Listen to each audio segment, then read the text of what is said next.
In the European continent during the Middle Ages, the Huns progress westward, sowing war and destruction wherever they go. The kingdom of Burgundy fights for its survival, and now the king must unite with his troops to protect the borders. The region is shrouded in fog, causing the army to advance cautiously. They arrive at a village and find everything burned, with people and animals dead on the ground. Suddenly, a horse gallops, revealing an enemy soldier who was hiding. This man shoots an arrow at the king and escapes before they can capture him. Marshal Hagen runs to the king, but it is too late. He is dead. A funeral is held later in the capital. Hagen feels overwhelmed by guilt as he reflects on his childhood. When he was a child, he survived a terrible attack by a beast which left him with only a few scars, and the king took him under his protection. Later, while Hagen trains, Princess Kriemhild consoles him, saying it wasn't his fault and that he is still part of the family. Soon, Prince Gunther ascends to the throne and calls a meeting to discuss the situation, as the kingdom is surrounded by enemies. They are desperate for allies, and Gunther decides that his sister will marry the king of Lombardy. Hagen delivers this news to Kriemhild, who agrees to fulfill her duty without hesitation, but it is evident that it saddens her. That night, during a storm, 11 armed men are seen camping near the gates. When Hagen goes to the wall to observe, he sees a shadow that whispers the words, "I know your scars," before it disappears. At dawn, the group crosses the gate, and the soldiers immediately surround them. Kriemhild watches from a distance and sees one of those knights altering his appearance. Gunther agrees to meet the leader and discovers it is Siegfried, Prince of Casentine. Siegfried's parents and Gunther's were allies in the ancient wars. To everyone's surprise, Siegfried challenges Gunther to a duel. The guards immediately surround him to protect Gunther, and Siegfried agrees to remain as a guest. Alone, Kriemhild confides in Hagen about what she saw and wonders if that person is a malevolent spirit haunting people's dreams. She thinks her brother should have sent the group away. That night, Hagen observes the guests. A hooded figure stands out from the group and walks through the city, so Hagen follows. He corners her in an alley, but when he touches her shoulder, the figure reveals herself to be a pile of bags. Meanwhile, Siegfried drinks so much that he ends up vomiting in the street. Hagen approaches him and warns him to leave the kingdom. After that, Hagen goes to bed and continues to have nightmares. He sees the mysterious guest in the stable surrounded by blood and tells him that he is not afraid. Explaining that the ancients took everything from him, including fear, the being claims to know Hagen's scars and how he acquired them, reviving a childhood memory about losing his parents during a dragon attack. The next morning, Hagen discovers that the hooded figure has been seen in the stables by the servants, and some horses have been found dead. The survivors are in panic, and Kriemhild tries to calm her beloved horse, but it breaks free and flees. Hagen and Kriemhild mount other horses and go after it. A chase unfolds through the forest until the horse stops by the river to drink. Kriemhild approaches and tries to caress it, but the horse gets scared again and injures her before escaping. Hagen tends her wound, while she admits that she is not happy about the upcoming marriage. Sometime later, Siegfried tells Gunther that he is traveling because the queen of the Valkyries, Brunhild, called him in a dream. It is said that she has the power to cast spells on men around the world without needing to know them. The moment is tense, but suddenly Siegfried laughs, claiming the story is just a joke. He also complains about the lack of women at the table. That night, Siegfried invades Kriemhild's room. He tells her she is beautiful, but Kriemhild accuses him of disrespect and calls him a lost soul, forcing him to leave. Meanwhile, Hagen tells Gunther that he does not believe the marriage is a good idea and assures that his army is strong enough. Gunther trusts him and agrees to cancel the plan. He is also concerned about Siegfried's story, as he does not believe it to be a lie. The next morning, Gunther informs Kriemhild that she does not have to marry, and she hugs him out of happiness. The queen tells Hagen that her daughter was willing to make a sacrifice for the kingdom, and wonders if Hagen would also be capable of doing so. Later, Hagen is training with his soldiers when Siegfried appears with his men to train too. The fights seem more like a street brawl than night training. Siegfried forgets that it is not real and attacks one of his men, causing the others to pull him away while he laughs like a maniac. Then he asks the local soldiers for a new opponent, and Hagen steps forward. When Siegfried throws a spear at him, Hagen easily intercepts it. He warns that they are training for war, and Siegfried should play his games elsewhere. The moment is interrupted by the arrival of a horse carrying a lifeless body. A closer look reveals that it is a man from a settlement near the border, and he was found stabbed. Moments later, Gunther is informed that the Saxons and the Danes have turned against them. The capital is safe for now, but the rest of Burgundy will burn.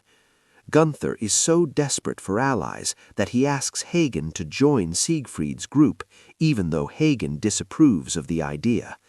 When Hagen goes to seek Siegfried, he sees the hooded figure slinking away and finds some items on the ground that seem to be part of a ritual. The hooded being finally reveals itself as Alberic and insists that he knows who caused Hagen's scars.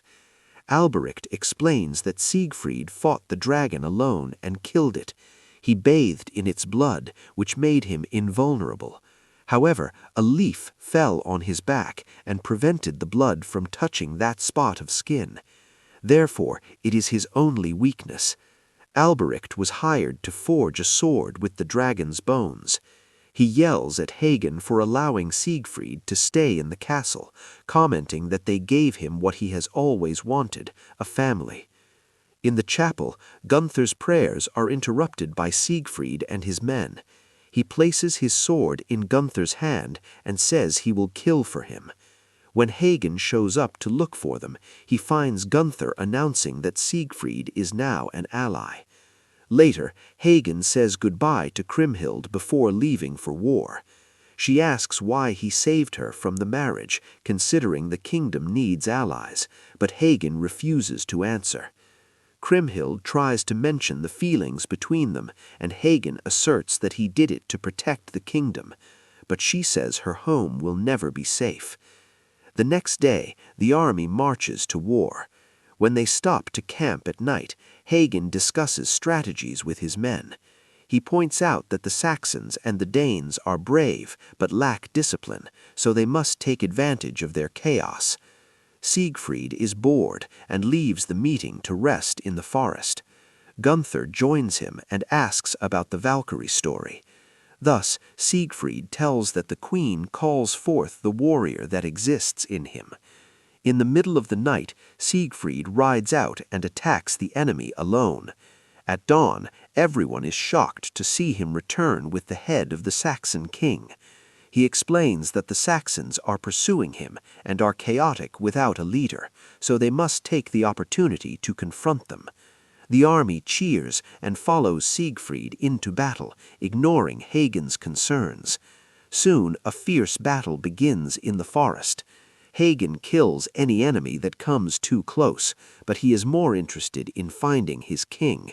Siegfried fights mercilessly and without armor, impressing everyone. The fight goes on, with both armies losing men on all sides. Hagen notices that his best archer is surrounded and tries to help, but a crowd of enemies also surrounds him. He can only watch as the archer is stabbed to death. This distraction allows an adversary to strike Hagen in the face, causing him to lose his left eye. Hagen immediately takes down the attacker, but collapses in the process. The Danish king comes after him, while Alberic watches from his corner. Siegfried suddenly leaps in and kills the king before he can reach Hagen, who passes out. When they return to the capital, the crowd cheers for Siegfried, grateful for the victory. Siegfried throws himself over them, enjoying the attention. Meanwhile, Kriemhild tends to Hagen, still unconscious. Frustrated, she goes in search of Siegfried and finds him drinking. She scolds him for disturbing the mourning of the fallen, but Siegfried replies that death is part of war.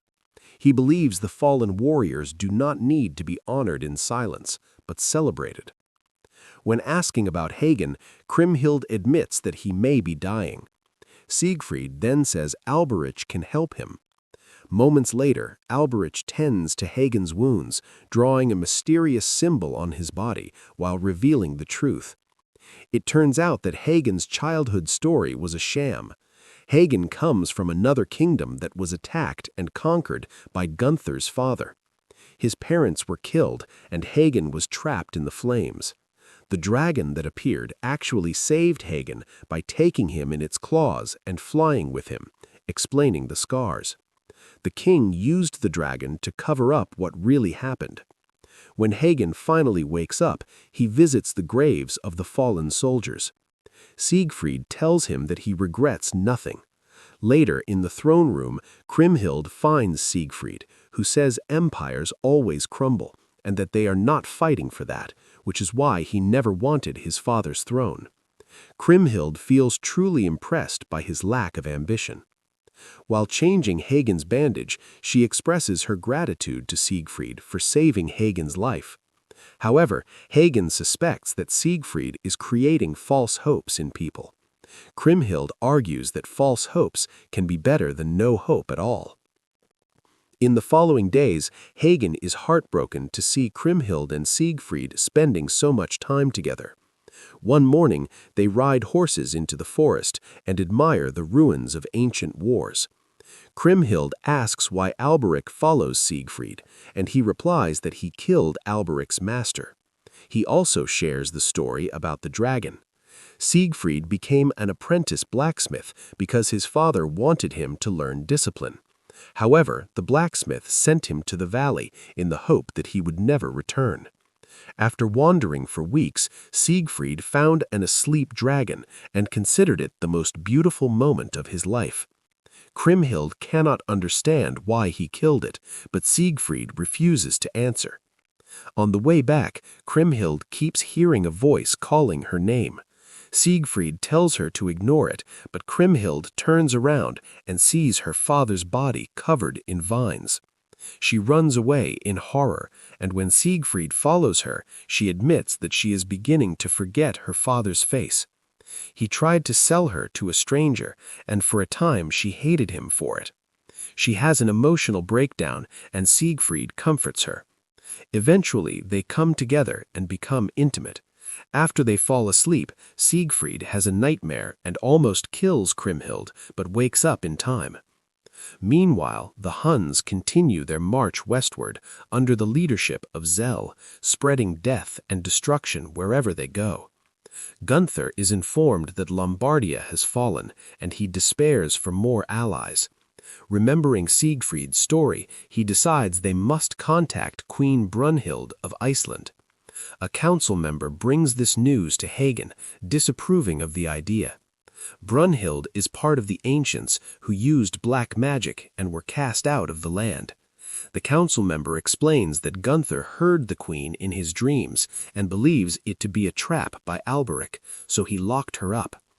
Hagen decides to see Alberich and promises to free him if he shares information about the queen. Alberich explains that Brunhild is invincible and that Siegfried was drawn to that. He kept hearing her voice in his dreams and decided to visit her.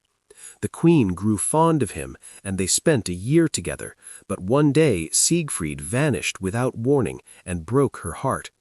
Alberich believes that Siegfried still loves her. When Hagen opens the cell to free him, Alberich disappears. The next day, Hagen tells Kriemhild not to trust Siegfried, but she ignores his warning and announces that she will marry Siegfried to protect the kingdom. Making a worried expression, Hagen brings the news to Gunther and asks him to establish a condition. During dinner, Gunther gives his blessing to the couple, but with a condition. He says Siegfried must guide him to Iceland so Gunther can ask the queen for her hand in marriage. Thus, the Valkyries would also become their allies. Siegfried is furious but has no choice but to agree. Soon, Gunther and his men set sail on a ship. The first days of sailing are calm, but eventually the cold begins to complicate things. One night, a storm surprises them, and the crew struggles to keep the ship under control while Siegfried laughs. Unfortunately, the ship hits some rocks, and several men fall into the water, including Gunther. The next morning, Hagen reaches the shore and is devastated to find the bodies of his friends. At least Gunther is okay, and they reunite in an embrace. After finding Siegfried and some survivors, the group continues their journey on foot. They travel for days until they reach a foggy area. Remembering the rules of their last visit, Siegfried makes everyone put down their weapons. Soldiers surround them, and Siegfried asks General Senwa to take him to the queen. The group is bound and taken to a castle beneath the volcano. As they cross the gate, locals scream at them and begin to beat them. Bags are placed over their heads as they lose consciousness. When Hagen wakes up, his bag is removed and he finds himself in a large room with Senwa. She explains that to win the queen's hand, Gunther will have to defeat her in battle. Many have tried in the past, and their skulls are piled nearby. Then Hagen has a chance to see Gunther, who possesses a sword that the queen gave him. He clarifies that she does not resemble what the stories say, and that he will have to fight her. Meanwhile, Siegfried receives a visit from Queen Brunhilde, who also gives him a sword. Sometime later, the group gathers outside the castle, and Hagen scolds Siegfried for not warning them about the rules. Hagen wants to leave, but Gunther announces that he wishes to stay. Even Siegfried protests, claiming that even he cannot defeat Brunhilde. Gunther refuses to change his mind, so Siegfried calls Alberich for help. They enter a cave, and Alberich collects Siegfried's blood by cutting his weak point. Then he pushes Hagen and Siegfried underwater while Gunther drinks it. He starts to writhe in pain, only to sigh in relief when the two drown. It turns out Gunther temporarily gained the strength of Hagen and Siegfried. Possessed by newfound vigor, Gunther is prepared for battle by the guards.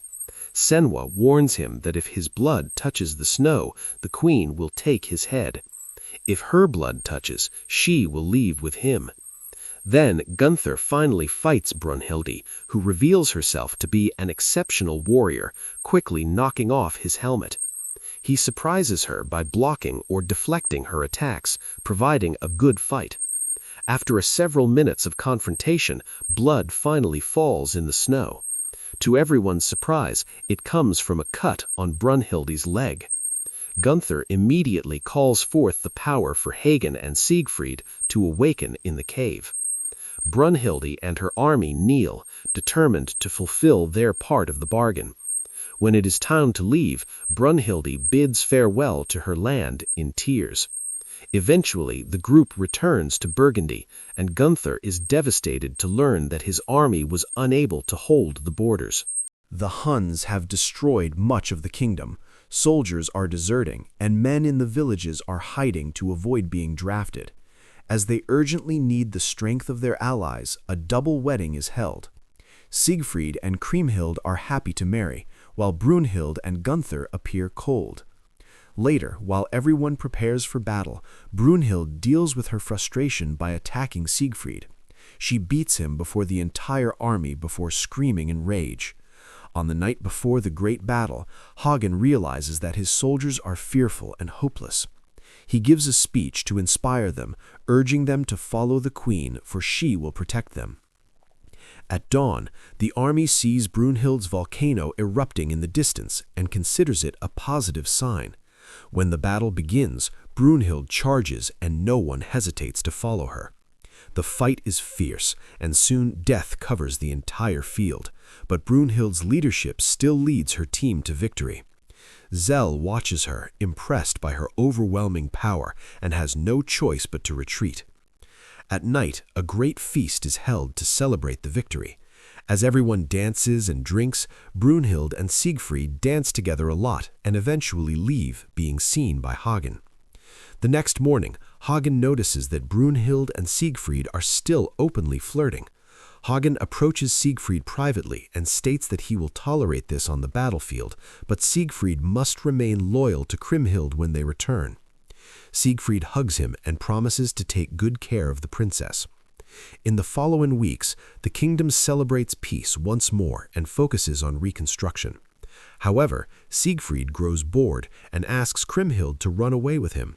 Kriemhild refuses, stating that she belongs to this place. Later, Kriemhild asks Hagen why he never married, and he insists he had more important things to do. They share a sweet moment, knowing they will never be together. In the throne room, Gunther discovers that his people are still losing hope due to the lack of workforce to tend the farms.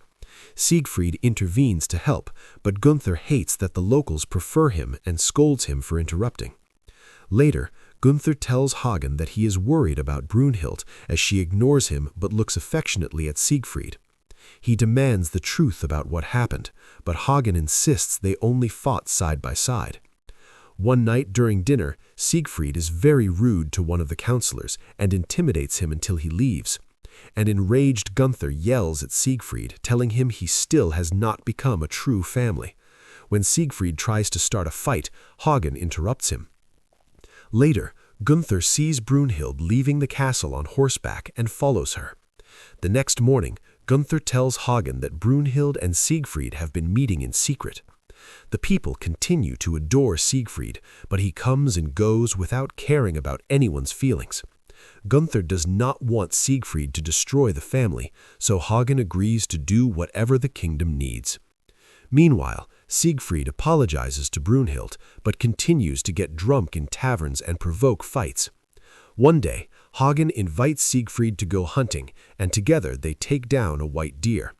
Hagen has many opportunities to kill Siegfried with a surprise attack, but does not dare. Instead, he hands a sword to Siegfried and asks for a fair fight. Both are great warriors and continue to fight for several minutes. They manage to disarm each other and exchange punches. After some struggle, Hagen holds Siegfried's head under water, but the man soon wounds him in the leg. The battle continues, and Siegfried knocks Hagen down, placing his sword against his neck. When he is about to kill him, Gunther surprises him and fatally wounds him at his weak point, finally ending his life. Then Hagen tells Gunther to move forward, for no one must know he was there. He notes that Alberich watched everything, but when he approaches the shadow, he sees only a tree. Hagen returns to the city with Siegfried's body, saying he defeated him in a duel. Kriemhild has a breakdown when revealing that she is pregnant. Privately, Brunhild also collapses. During the funeral, Hagen defends what he did to protect the kingdom, but is open to punishments from the princess.